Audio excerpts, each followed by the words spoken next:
لەگەڵتان بەردەوامین هەوارێکی نوێ لە نێو دنیای میدیا و لە نێو دنیای هونەردا. بەرنامەی کورسات هەوارە کە بەرنمەیەکی نوێی دەستگای میدیایی کورساتە و لە وەرزی نوێی دەستگای میدیایی کورساتە پێشکەشتان نەکرێت.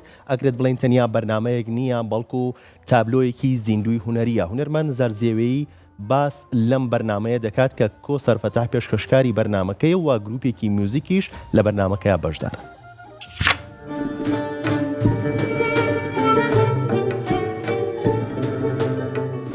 ئێستاە کە کاری لەسەرەکەین بە خۆشحاڵی و بەرنمەیەکی نوێ لە کەناڵی کورساتە، بەرنمەی کورسات هەوارەیە کە ئەمەیەکی ڕۆمۆکەشتان زۆر جوان بوو. سپاس دەکەم.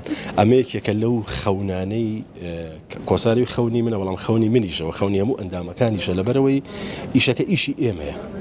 هێنانی ئەو هۆنراوە کلاسیکانە، شیکاری بۆ هۆنراوەکان و دانانی ئاوازی نوێ بۆ ئەم هۆنراوانە، دانانی مۆزیکی نوێ بۆ ئەم هۆنراوانە و بە دەنگێک کە بەڕاستی لەم فەوزای 2000 و بڵین 2025-2026 ئەمەی کە هەیە خۆتە زانی خەیاڵەکان ئەمی گۆڕاوە.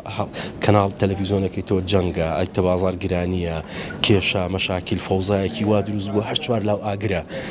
لە ئێستایا تۆ بتوانی ئەو ڕوحە پاکی نالی و مەحوی و سالم و ئەمانە بگەڕێنیتەوە و منفەزێک بۆ بینەر دروست بکەیت کە جارێکی تر بڕاتەوە بۆ حجرە، جارێکی تر بڕاتەوە بۆ عشقە پاقی کە باس ئەکرێت، جارێک تر بڕاتەوە بۆ ئەو ژیانە جوانی کە باس ئەکرێت، جارێکی تر بڕاتەوە بۆ ئەو وەسفە جوانی کە باس ئەکرێت.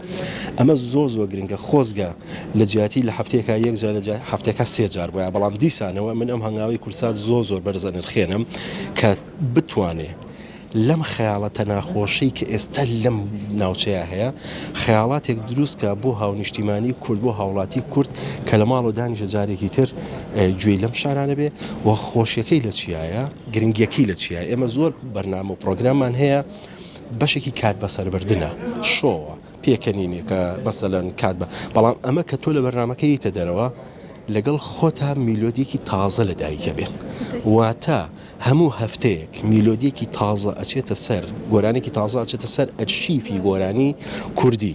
گەمە دەستکەوتێکی گەورەیە.